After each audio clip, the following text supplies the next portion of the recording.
இந்த தலைமுறை பிள்ளைகளின் விருப்பங்கள் மாறி இருக்கிறது, இந்த தலைமுறை பிள்ளைகளின் தேர்வுகள் மாறி இருக்கிறது. ஆனால் இந்த தலைமுறை பிள்ளைகள் பண்பாட்டையும் பாரம்பரியத்தையும் கடைசி வரைக்கும் தங்கள் கைகளில் தான் வச்சிருக்காங்க அப்படின்னு பேசுறதுக்கு அடுத்து இந்த அணி சார்ந்து ஒரு பேச்சாளர் வரப்போறாங்க. அவங்க தான் இந்த நிகழ்ச்சியினுடைய இயக்குனர், தமிழ்நாடு அரசு வழங்கிய தூய தமிழ் பற்றாளர் விருதாளர், புதுக்கோட்டை மாவட்டம் மாத்தூர் என்கிற ஒரு சின்னஞ்சிறிய கிராமத்தில் ஆடு மாடு மேய்க்கிற அப்பா அம்மாவுக்கு பிறந்த மகள் இன்றைக்கு அற்புதமாக ஒரு தொலைக்காட்சி நிகழ்ச்சியை இயக்குகிற இயக்குனராக உயர்ந்திருக்கிறாருன்னா உங்க அத்தனை பேருக்கும் ரோல் மாடல் இவங்கதான். இன்றைய ஜென்சி தலைமுறையினருக்கு பண்பாடும் பாரம்பரியமும் கெத்து தான் என்று பேசுவதற்கு சிங்கப்பெண் சிவநந்தினி வாங்க. குடியரசு தின நல்வாழ்த்துக்களோடு தொடங்குகின்றேன். நடுவர் அவர்களே, எனக்கு முன்னாடி பேசுனாங்களா ஆடுனாங்களா பாடுனாங்களான்னு தெரியல. இன்றைக்கு பேசி இருக்கிறார், அடுத்த பட்டிமன்றத்தில் இருந்து ஆடுவார் என்று எதிர்பார்க்கிறோம். வயசான காலத்தில் எதுக்கு இவ்வளோ எமோஷனல் உங்களுக்கு தெரியாம தான் கேட்குறேன். பிபி டேப்லெட்டை மறந்துட்டு வந்துட்டாங்க. கிரிஞ்சு வளர்மதி அக்கா அவர்களே, அது கிரிஞ்சு அணின்னு சொல்கிறேன். அதுக்கு முன்னாடி பூமரங்கள் கணேசன் அவர்களே, அடுத்து வரார் எல்லாம் சேர்த்து வச்சு மொத்த உருவமாக ஒருத்தர் வர போகிறாரு, நாஞ்சில் விஜயன் அவர்களே. அவங்க எல்லாருக்குமே ஒரு உண்மையை சொல்லட்டுமாங்க. வந்தாங்க வளர்மதி அக்கா, அவங்க கடன்னு பேசுகிறாங்கன்னு யாரும் நம்பிடாதீங்க. நான் பாட்டி மாதிரி அப்படின்னாங்க. நீங்கள் மாதிரிலாம் இல்லை, நீங்கள் பாட்டி தான். அதை முதல்ல ஏற்றுக்கணும். வந்து இப்போ உள்ள தலைமுறை பிள்ளைகள் என்ன பண்ணுறாங்க? எல்கேஜி படிக்கும்போது காதலை பரிமாறிக்கொள்கிறார்களே, அது மட்டும் இல்லாமல் அவங்க என்ன ட்ரெஸ்ஸு போடுறாங்க, அது போடுறாங்க அப்படின்னு. நான் என்ன கேட்குறேன், பல்லு இருக்கிறவன் பக்கோடா சாப்பிட்றான், வயசான பாட்டி உங்களுக்கு என்ன கஷ்டம்னு நான் கேட்குறேன். இன்னைக்கு யார் சரியாக இருக்கா அப்படின்னு அடுத்த கேள்வி. நான் ஒரே ஒரு உண்மையை சொல்லட்டுமாங்க. இப்போ பொங்கல் முடிஞ்சிருக்கு. இந்த பொங்கல் திருநாள் அன்னைக்கு உங்கள் வீட்டில் இருந்த பிள்ளைகள், உங்கள் பள்ளிக்கூடத்தில் படித்த பிள்ளைங்க, உங்கள் பக்கத்து வீடு ஏற்ற வீட்டில் இருந்த பிள்ளைங்க, காலேஜ் படிக்கிறவங்க எல்லாரும் புள்ளிங்கோ ட்ரெஸ்ஸு போட்டாங்களா, இல்லை என்னுடைய தமிழ் பாரம்பரிய உரையான வேட்டி சட்டையும் புடவையும் கட்டினாங்களா? அதான் என்னுடைய கேள்வி. சார், நாங்கள் ஜென்ஜிக்கள் அப்படி தான் சார் இருப்போம், அப்டேட்டில் இருக்கோம் சார். எங்களுக்கு நவ நாகரிக ஆடைகள் மீது ஆசை உண்டு. ஆனால் என் மண்ணில் ஒரு விழா நடந்தால், என் வீட்டில் ஒரு விசேஷம் நடந்தால், பொங்கல் திருநாள் என்று சொன்னால், நண்பனின் திருமணம் என்று சொன்னால், அனைத்து விசேஷங்களிலும் என் பண்பாட்டையும் பாரம்பரியத்தையும் காக்கக்கூடிய வேட்டி சட்டையும் புடவையும் சென்சிக்கள் அணிந்து கொண்டிருக்கிறார்களே, அது கெத்து இல்லையா? அருமை அருமை சார். என்ன சார், நாங்கள் செல்போனே நோண்டிக்கிட்டு இருக்கோம், நீங்கள் அசால்ட்டாக சொல்கிறீங்க. எப்படி சொல்லலாம்? நீங்கள் இந்த உலகமே எங்களை பார்த்து கிண்டல் செய்தது சார். எங்கள் அணியில் சொல்ல மாதிரி தான் சார். உலக வரலாற்றில் இந்த நொடி வரைக்கும் எத்தனை தலைமுறைகள் இன்னைக்கு போராட்டம் நடத்தியிருக்குன்னு தெரியும். மொழிப்போர் காலத்திலிருந்து எத்தனை போராட்டங்கள் நடந்திருந்தாலும் கூட இந்த நொடியில் ஒரு போராட்டம் இது நாள் வரைக்கும் பண்பாட்டோடும் பாரம்பரியத்தோடும் ஒழுக்கத்தோடையும் ஒரு போராட்டம் எப்படி நடத்தி காட்ட வேண்டும் என்று உலகத்திற்கே எடுத்தாட்டுக்காக எங்கள் ஜென்சி இளைஞர்கள் நடத்தி காமிச்சாங்களே மெரினாவில். அது உங்களுக்கு கெத்தா தெரியலையா?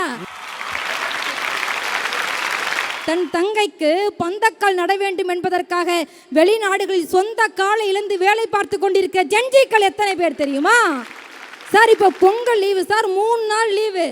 அவன் வெளிநாட்டில் ஏதோ ஒரு மூலையில் வேகாத வெயிலில் மழையில் வேலை பார்த்துக்கிட்டு இருக்கான். ஆனால் 3 லட்சம் 4 லட்சம் செலவு பண்ணி டிக்கெட் போட்டு இந்த 3 நாள் பொங்கல் விழா என் பண்பாட்டு விழாலான்னு டிக்கெட் போட்டு கிராமத்துக்கு வந்த எத்தனை இளைஞர்கள் இருக்காங்கன்னு உங்களுக்கு தெரியுமா? அது கெத்து சார். சிவகங்கை மாவட்டம் சிராவையில் உலக புகழ்பெற்ற ஜல்லிக்கட்டில் 2 லட்சத்துக்கும் மேற்பட்ட இளைஞர்கள் கலந்துக்கிட்டாங்கன்னு செய்தியை பார்க்க முடியுதுங்க. அது கிரிஞ்சா இருந்தால் எப்படிங்க அத்தனை இளைஞர்கள் போக முடியும்? வாடி வாசல்ல அப்படி திமிழ தூக்கி அப்படி அந்த காலை தூக்கி அந்த மாடி வெளியில் வரும்போது எங்களுடைய இளஞ்சிங்கங்கள் அந்த காலையை அடக்கி அந்த தொடையில் ஒரு தட்டு தட்டி நான் தமிழண்டான்னு சொல்லுவான் பாருங்க, அது கெத்து சார். அதை எப்படி நீங்க கிரிஞ்சுன்னு சொல்ல முடியும்? பிள்ளைகள் பள்ளிக்கூடத்தில் பாரதி வேடம் அணிகிறார்கள், வஉசி வேடம் அணிகிறார்கள். ஆனால் அப்படி வாழ்றாங்களான்னு சொல்றீங்க, தப்புக்கா சார். ஜென்டிக்கள் வந்த பிறகுதான் சார் ஜெயித்தாலும் தோத்தாலும் மீசைய முறுக்கு என்று சொல்லி தன் அணியக்கூடிய சட்டையிலையும் டிஷர்ட்லையும் ஐயன் வள்ளுவனையும் பாட்டன் பாரதியையும் வஉசியையும் இந்த நாட்டுக்கு உழைத்தவர்களை என் முகவரியாக சட்டையிலையும் டிஷர்ட்லையும் போட்டு அழகு பார்த்தவர்கள் எங்க ஜென்ஜிக்கள்ங்க. வாடி வாசல்ல திமிரி வருகிற அந்த காளைய கொம்பன்னு சொல்லுவாங்க. அறிவிப்பாளர் ரொம்ப அழகா அறிவிப்பாருங்க. திமிரி வருகிற கொம்பனை அடக்குவதற்கு இளைஞர்கள் இருக்கிறார்கள், எங்கள் இளைஞர்களை அடக்குவதற்கு எந்த கொம்பனும் இல்லைன்னு சொல்லுவாங்க. அப்புறம் சொன்னாங்க, சார் பிள்ளைகள் கவனம் சிதறினால் கனவுகள் சிதறி விடுமே, ஜென்ஜிக்கள் அப்படித்தானே இருக்கிறார்கள், அது உங்க காலம். அப்புறம் ஒரு பாட்டு பண்ணாங்களே, என்ன நடந்தாலும் நாங்கள் சந்தோஷமா இருவோம், அதை நீங்கள் தப்பாக புரிஞ்சுக்கிட்டீங்க.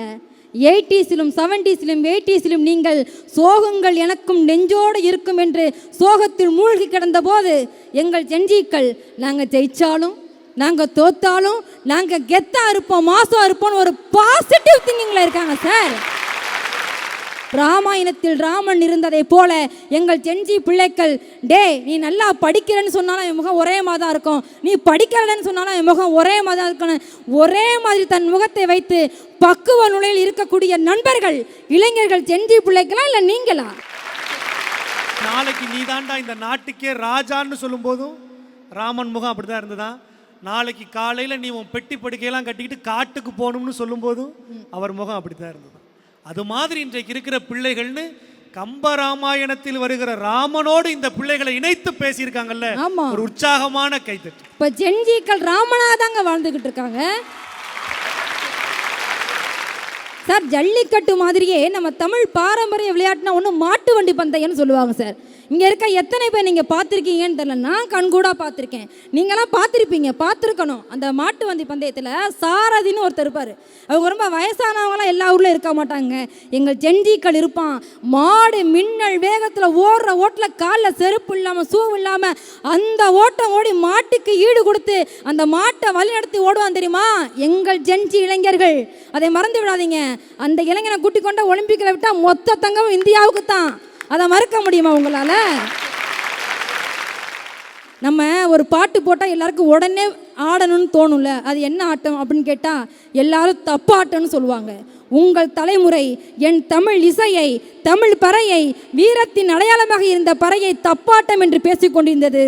என் ஜென்ஜி இளைஞன் வந்தான், அது தப்பாட்டம் அல்லடா மடையா, தமிழர்களின் வீர இசை பறை இசை என்று உலகுக்கு உறக்கச் சொன்னார் என்று சொன்னால், ஜாதியை கொடிபிடித்து ஜாதிய ஆணவ படுகொலைகள் நடந்தது உங்கள் தலைமுறையில் தான் என்பதை தயவு செய்து மறந்து விடாதீர்கள். ஜென்ஜிக்கள் வந்த பிறகுதான், மச்சான் நீ பண்றா, நான் உனக்கு மாலை வாங்கிட்டு வரேன், நான் உனக்கு தாலி வாங்கிட்டு வரேன், நம்ம ஒரு குடும்பமாக இருப்போம்னு சகோதரத்துவத்தையும் நட்பையும் உலகுக்கு உறக்க சொன்னவர்கள் ஜென்ஜி இளைஞர்களா இல்லை உங்கள் தலைமுறை என்று ஒரு நிமிடம் யோசித்து பாருங்கள். வீட்டில் ஒரு பாட்டி இருந்தால் என்று சொன்னால் அந்த வீடு வீடல்ல, பல்கலைக்கழகம் என்று சொல்வார்கள். அந்த பாட்டி உங்கள் காலத்தில் மூளையில் முடங்கி யாருமே கண்டுக்க மாட்டோம், நல்லது கெட்டதுக்கு ஆசீர்வாதம் வாங்கிட்டு காசு வாங்காத மட்டும்தான் நீங்கள் போவீங்க. என் ஜென்ஜி இளைஞன் வந்தான், பாட்டியை தோழியாக பார்த்தான், பாட்டியை சகோதரியாக பார்த்தான். வா பாட்டி, ஹாய் ஃப்ரெண்ட்ஸ், ஹலோ ஃப்ரெண்ட்ஸ், நல்லா இருக்கீங்களான்னு சொல்லி மூளையில் முடங்கி இருந்த பாட்டிகளை உன் வைத்தியத்தை என் வீடியோவில் சொல் என்று சொல்லி பாட்டி வைத்தியம் என்கின்ற ஒன்னை ரீல்ஸ் வாயிலாக இன்னைக்கு உலகுக்கு கொண்டு வந்திருக்காங்க. அது கிரிஞ்சு இல்லை சார், கெத்து.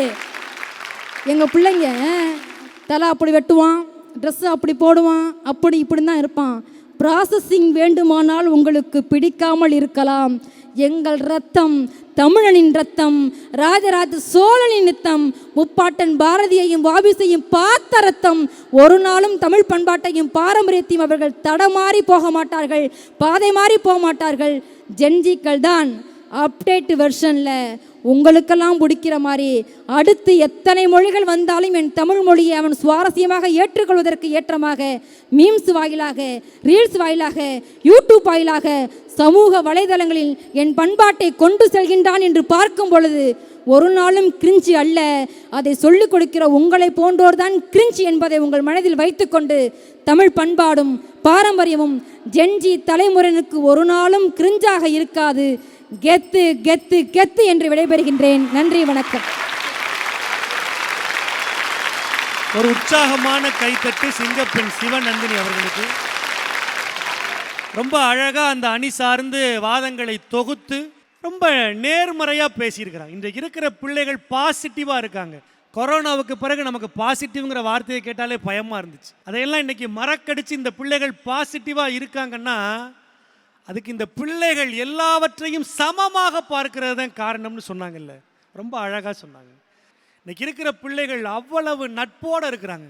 ஒரு காலத்தில் தாங்க இந்துக்கள் இஸ்லாமியர்கள்ங்கிற பிரச்சனையெல்லாம் இருந்தது. ஆனால் இன்னைக்கு அப்படிலாம் கிடையாது. ஒருத்தருக்கு ஒருத்தர் சகோதரனாகவும் சகோதரத்துவமாகவும் இந்த பிள்ளைகள் வாழ தொடங்கிட்டாங்க. நீங்கள் நல்லா கவனித்து பாருங்க. யாரென்றே தெரியாத சில பேர் தான் நமக்குள் சண்டை வர வேண்டும் என்று ஆசைப்படுகிறார்கள். நாம் சமாதானமாக இருக்கிற வரைக்கும் ஒரு நாளும் அந்த சண்டையை எவராலும் வரவழைக்க முடியாதுங்கிறத தானங்க எங்கள் இளைஞன் பறைசாற்றுதான். நீங்கள் நல்லா கவனித்து பார்த்தீங்கன்னா தெரியும். ரம்ஜானுக்கு பிரியாணி கொடுக்கறதுக்காக வாங்க இஸ்லாமிய நண்பனாக வச்சுருக்கோம் கிடையாதுங்க. பிரியாமல் நாம் ஓர் அணியாக இருக்க வேண்டும் என்பதற்காக நண்பனாக வச்சுருக்கோம். இத்தனை தூரம் நாங்கள் ஒற்றுமையாக இருக்கிறோம், சமாதானமாக இருக்கிறோம், சமத்துவமாக இருக்கிறோம், சகோதரத்துவமாக இருக்கிறோம், நேர்மறையாக இருக்கிறோம். இதையெல்லாம் பார்க்காம எதிரணியில் ஒரு சேர் இருக்குங்கிறதுக்காக வந்து உட்கார்ந்து பேசுறீங்களே மிஸ்டர் நாஞ்சில் விஜயன் அப்படின்னு நான் கேட்கல, இவங்க கேட்டு போயிருக்கிறாங்க.